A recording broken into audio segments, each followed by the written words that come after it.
Buenos días, familia.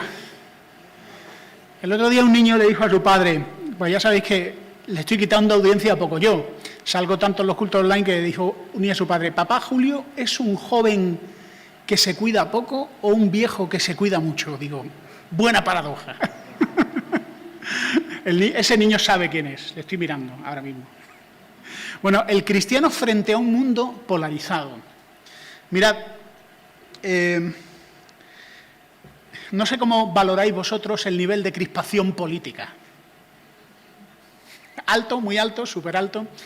Sospecho que tenemos un nivel alto de crispación, de enemistad. Tenemos nacionalismos, tenemos partidos rivales, políticos que no siempre son todos los ejemplares que deberían de ser.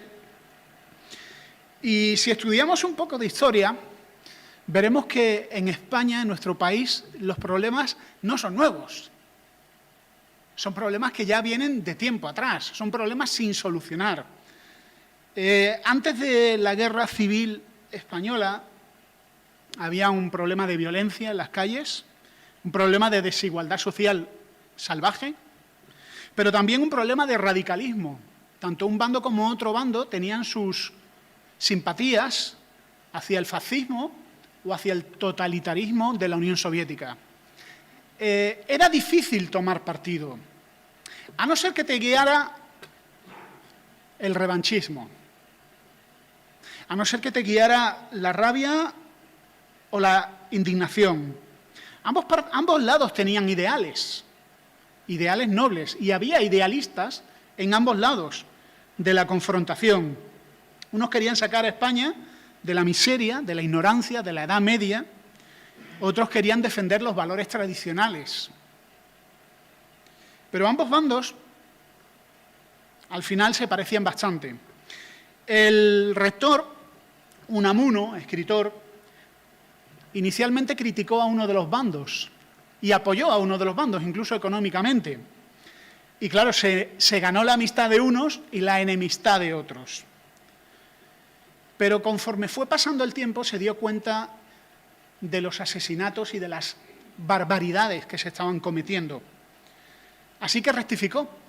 Se dio cuenta de que no podía tomar partido. Y consiguió con eso que los dos lados lo odiaran y que no tuviera amigos ni a un lado ni a otro. Le dieron a escoger entre dos extremos irracionales, peligrosos. Hubiera vivido más cómodo si hubiera tomado partido. Hay una película de Amenábar que me gustó mucho, podéis ponerle las pegas que queráis, que se llama Mientras dure la guerra. Y vamos a ver ahora una escena en la que el profesor Unamuno tiene una discusión encendida con uno de sus alumnos, Samuel Vila, exalumno de Unamuno, militante de izquierdas, y mientras que Unamuno era un simpatizante de derechas, como muchos simpatizantes de derechas con ciertos complejos. Se oponía a la República por la influencia bolchevique y había hecho una donación al bando militar.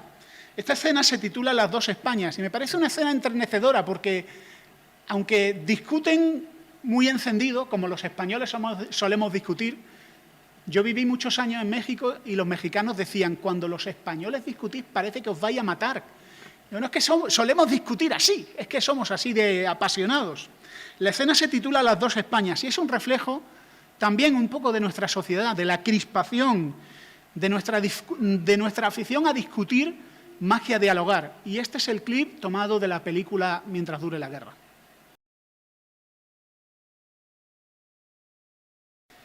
La Guerra Civil Española abrió heridas que ya existían y creó nuevas heridas.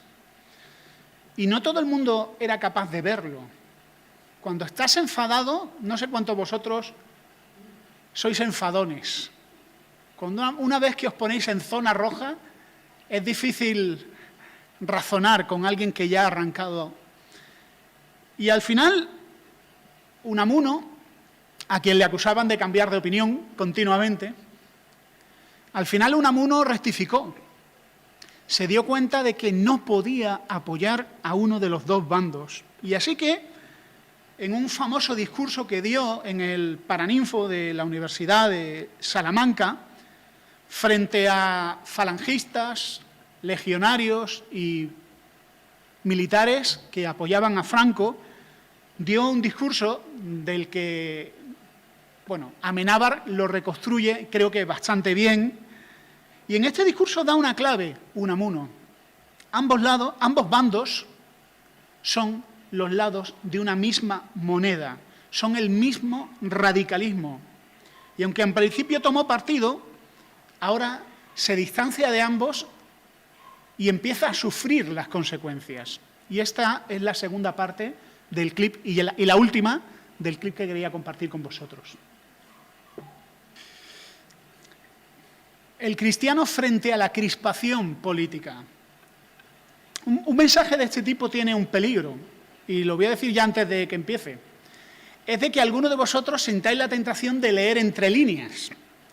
Leer entre líneas es decir, entonces Julio está apoyando a la izquierda, o a la derecha, o al nacionalismo. Nada de eso. Nada de eso. El problema es que estemos tan politizados que el Evangelio pase a un segundo lugar. El propósito de este mensaje es doble. Punto número 1. Hermanos, evitad las guerras ajenas. Evitemos tomar partido por otra causa que no sea la del Evangelio, la de Cristo Jesús. El Evangelio no tiene más amigos que aquellos que han abrazado el Evangelio. Y aunque algunos digan que son aliados de nuestra causa, en realidad lo que buscan es que nosotros luchemos por una causa que no es la nuestra. Y luego voy a explicar cómo nos manipulan, para que militemos en causas que no son el Evangelio. Lo segundo, considera el valor supremo del Evangelio. El Evangelio está muy por encima de los proyectos políticos de cualquiera. El Evangelio es la solución y el plan de Dios para todos los problemas del ser humano, todos. El Evangelio es la herramienta más poderosa para la transformación de la sociedad que hay.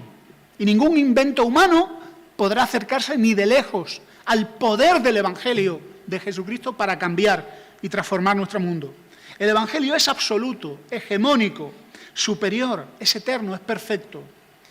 Es el anhelo del izquierdista, del derechista y del nacionalista, un anhelo que su propia ideología no es capaz de satisfacer.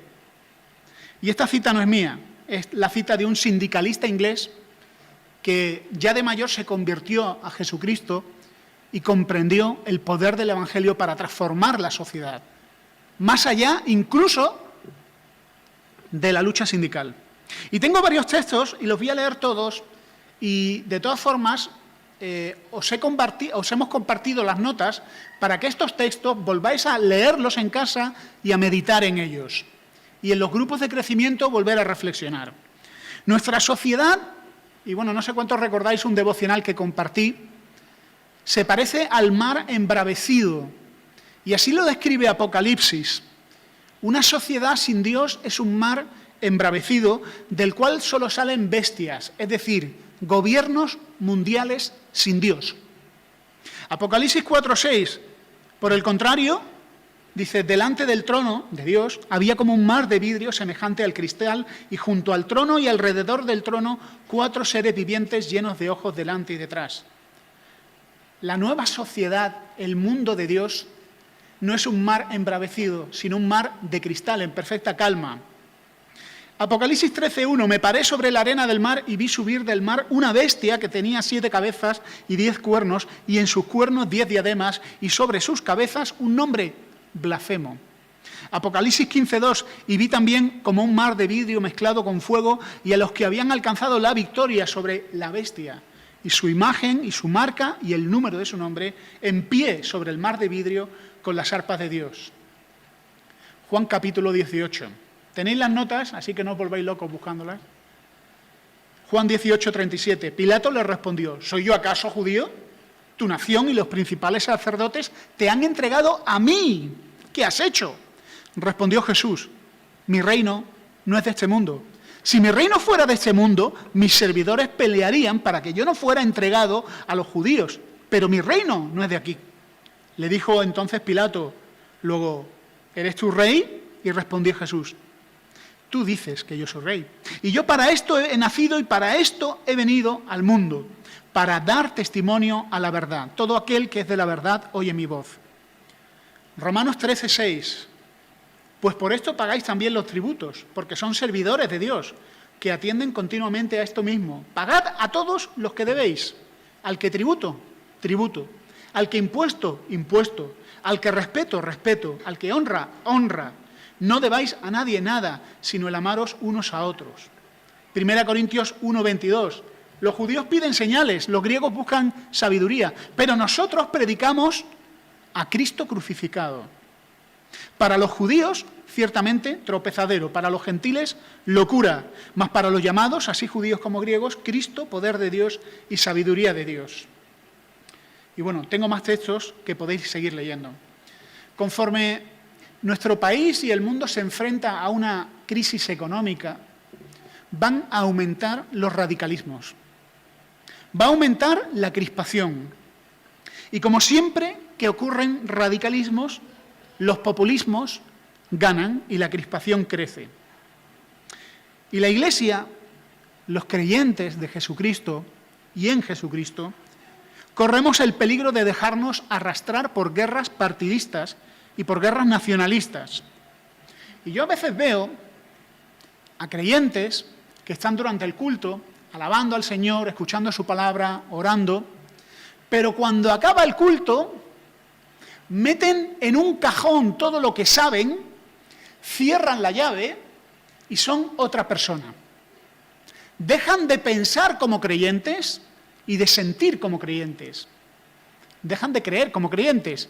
Y cuando se ponen a hablar de política o de los problemas de este mundo, son como todos los demás. La misma crispación, la misma área, el mismo desprecio y falta de consideración, la misma falta de amor. Olvidaron actitudes que aprendimos a los pies del Señor. Y eso es naufragar. Y eso es perder el camino y dejarse engañar.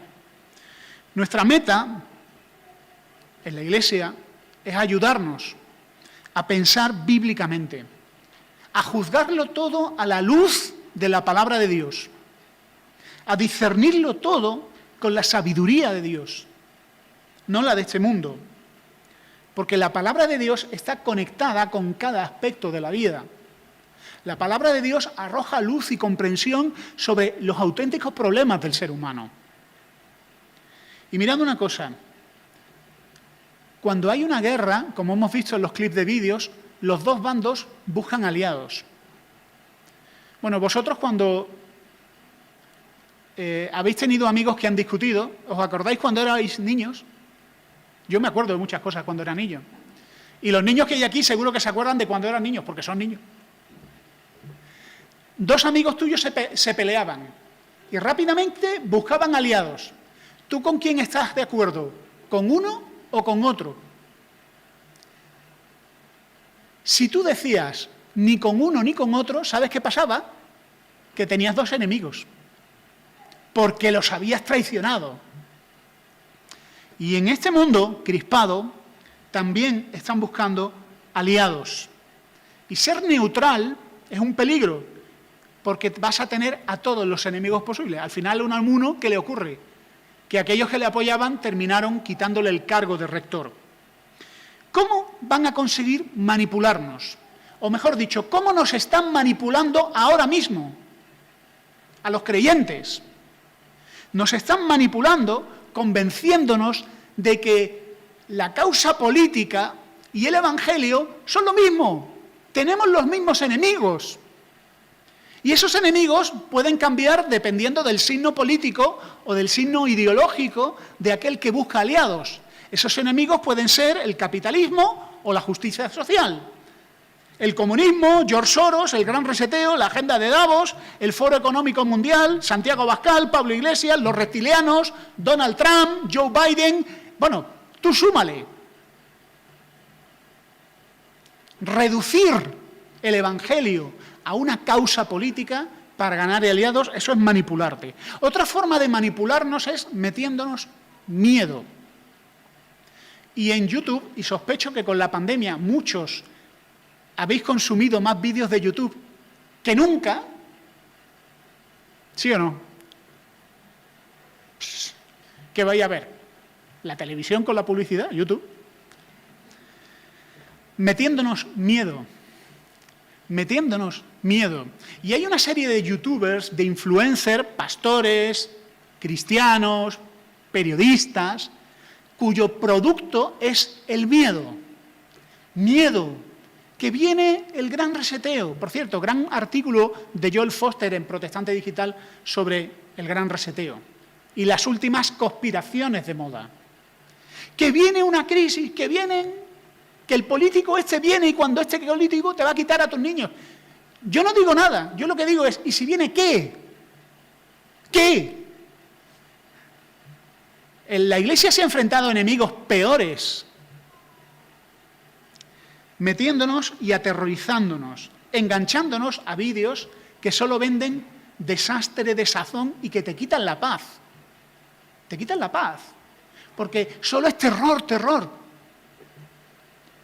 Cambiando tu identidad, muy importante, haciéndote creer que como creyente, yo, que soy el político o el vendedor de la ideología política X, yo te voy a definir a ti como creyente. ¿Sabéis qué sois los creyentes? ¿Qué es lo esencial del Evangelio? Dice el manipulador, el moralismo. Esto ocurrió ya en Estados Unidos con la mayoría moral de Reagan. El moralismo es lo más importante. ¿Qué es el hecho indistinguible del Evangelio? Que los cristianos somos los portadores de los valores morales. Eso no es cierto. O es cierto, pero no es acertado. Reducir el Evangelio a simplemente gente que está obsesionada con los homosexuales es un error. Pero para algunos no hay nada más importante. La familia, la moralidad, ¿eso es el Evangelio? ¿Solo eso? Pero si te venden esa moto es para que te unas a la causa de aquellos que dicen que son los defensores de esos valores, pero que, por cierto, cuando llegan al poder no hacen nada por defenderlos ni por cambiarlos. Reducir el Evangelio a tradiciones, justicia social, lucha de clases, teología de la liberación, ya ocurrió no hace mucho, política conservadora, propiedad privada o anti. Y hacemos bien en leer historia. En la Alemania de principios de siglo, con la Unión Soviética, el nuevo gigante comunista, ateo, enemigo de Dios, los cristianos alemanes estaban muy preocupados, porque a las puertas de su casa venía un nuevo imperio, Stalin. Así que los políticos alemanes fueron a las iglesias evangélicas y dijeron, el cristianismo es antibolchevismo, ¿verdad? Antisovietismo. Sí, claro, no queremos un Dios-Estado que controle nuestras vidas. Muy bien, estamos de acuerdo, somos iguales, decían los manipuladores. ¿Sabéis quién es el principal anticomunista? El campeón anticomunista tiene un nombre, se llama Adolfo Hitler. Así que si vosotros sois anticomunistas, que me lo acabas de decir, vosotros tenéis que apoyar la causa de este señor. Y muchas iglesias evangélicas alemanas colgaron esvásticas en sus catedrales y en sus iglesias para apoyar la causa de Alemania y de su campeón anticomunista. Lo mismo que Unamuno. También hubo cristianos, como el pastor Bonhoeffer, que se dio cuenta de que eran los mismos lados de una moneda. Se opuso no solo a la causa de los fascistas, sino también de los comunistas, y lo odiaron ambos. Y murió en una cárcel de los nazis. Lo mataron poco antes de que liberaran Alemania. crearon un movimiento que se llamaba la Iglesia Subterránea, una iglesia que era independiente, espiritualmente independiente y dependiente de Cristo Jesús y leal solo a Cristo Jesús. Le preguntaron a Ricardo Wurmbrand, no sé cuántos habéis leído el libro Torturado por Cristo.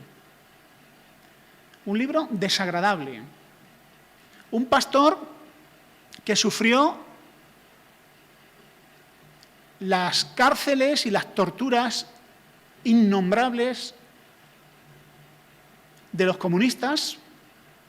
Le preguntaron cuando llegó a Occidente, ¿qué prefiere usted, a los comunistas o a los fascistas? Y él le respondió, no veo la diferencia. Cuando me torturaban los fascistas, me dolía igual que cuando me torturaban los comunistas. Leamos historia. La Alianza Evangélica ha sacado un documento muy, muy interesante. Y le doy gracias a Emilio por animarme a leerlo porque me hizo mucho bien.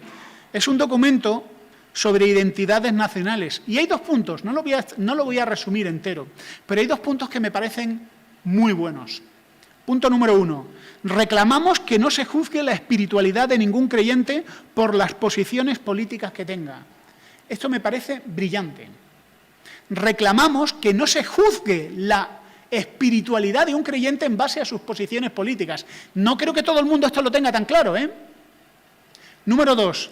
Debemos evitar la idolatría nacional a uno y a otro lado. Y esto me parece también brillante.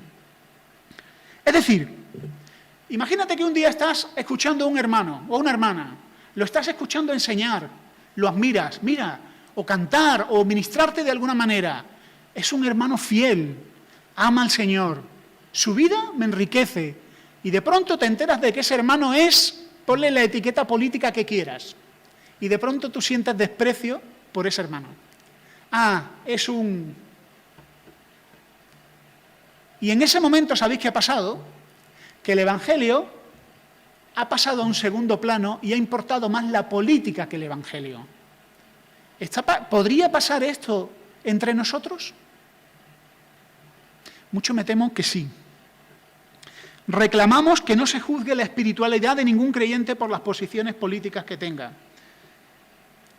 Nacionalismo, otro problema que tenemos en España, que no es nuevo, que esto viene ya de antes y que sigue sin solucionarse.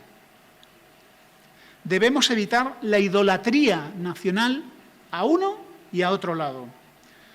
Si tus sentimientos nacionalistas, bien porque seas constitucionalista o porque seas independentista vasco, catalán, gallego, bueno, ya hay hasta independentistas andaluces, que nunca hemos sido los andaluces independentistas, pero bueno, también les han vendido la moto.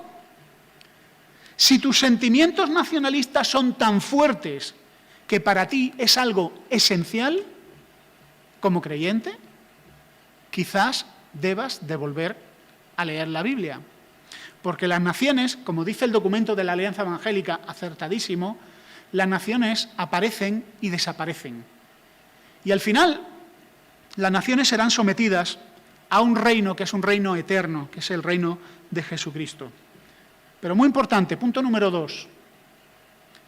Considera el valor supremo del Evangelio. Y hermanos, necesitamos recordar en dónde está nuestra lealtad y a quién le debemos lealtad. El Evangelio de Jesucristo es el centro de nuestro mensaje, no tenemos otro. Y es la solución a todos los problemas de la humanidad. Que nuestro problema es espiritual y tiene ramificaciones económicas, morales, sociales, pero nuestro problema es moral. El problema del ser humano no se arregla con educación o con un reparto más equitativo de la riqueza. Obviamente, esta afirmación va a molestar a muchos. El problema del ser humano es espiritual. Y si esa parte central del ser humano, el Espíritu Santo y el Evangelio de Jesucristo lo arregla, tendrá consecuencias a todos los niveles de nuestra vida y sociedad. Necesitamos recordar que Dios es el soberano de la historia. Así que tengo un consejo para ti. Relájate. Mirad, encima, paréntesis, Aquellos que veis mucho YouTube, habréis visto que ahora mismo YouTube está en llamas porque Donald Trump ha perdido las elecciones. Bueno, él dice que no, pero las ha perdido. Y me sorprende mucho ver a españoles afectados por esa noticia. ¡A españoles! Por supuesto, la influencia es obvia, pero sea el político que sea que gane en España la derecha, la izquierda o quien sea, relájate. Dios es soberano. Dios está al control. La Iglesia ya pasó por Diocleciano, que fue bastante peor que otros. La Iglesia ya pasó por Stalin y por Hitler. Y la Iglesia de Jesucristo permanece. Así que no os alarméis, no os angustiéis, que va a cambiar el signo político. No, nuestra salvación no está allí. Nuestra salvación está en una persona y nuestra esperanza está en una persona, Jesucristo. El fin de la historia es el reino de Dios. Considera todos los asuntos a la luz de la palabra de Dios y a la luz de la historia de Dios. El Evangelio está por encima de cualquier proyecto político. Y hermanos, no tenemos otro mensaje que el Evangelio. En el momento en el que mezclamos el Evangelio con la ideología política X, da igual, estamos adulterando, estamos envenenando el mensaje del Evangelio y traicionando la confianza de aquel que nos ha dado el depósito del Evangelio, para que lo conservemos intacto. El libro de Daniel se nos habla de grandes imperios que surgen del mar embravecido, es decir, de un mundo sin Dios. Y este mundo ha parido muchos líderes políticos.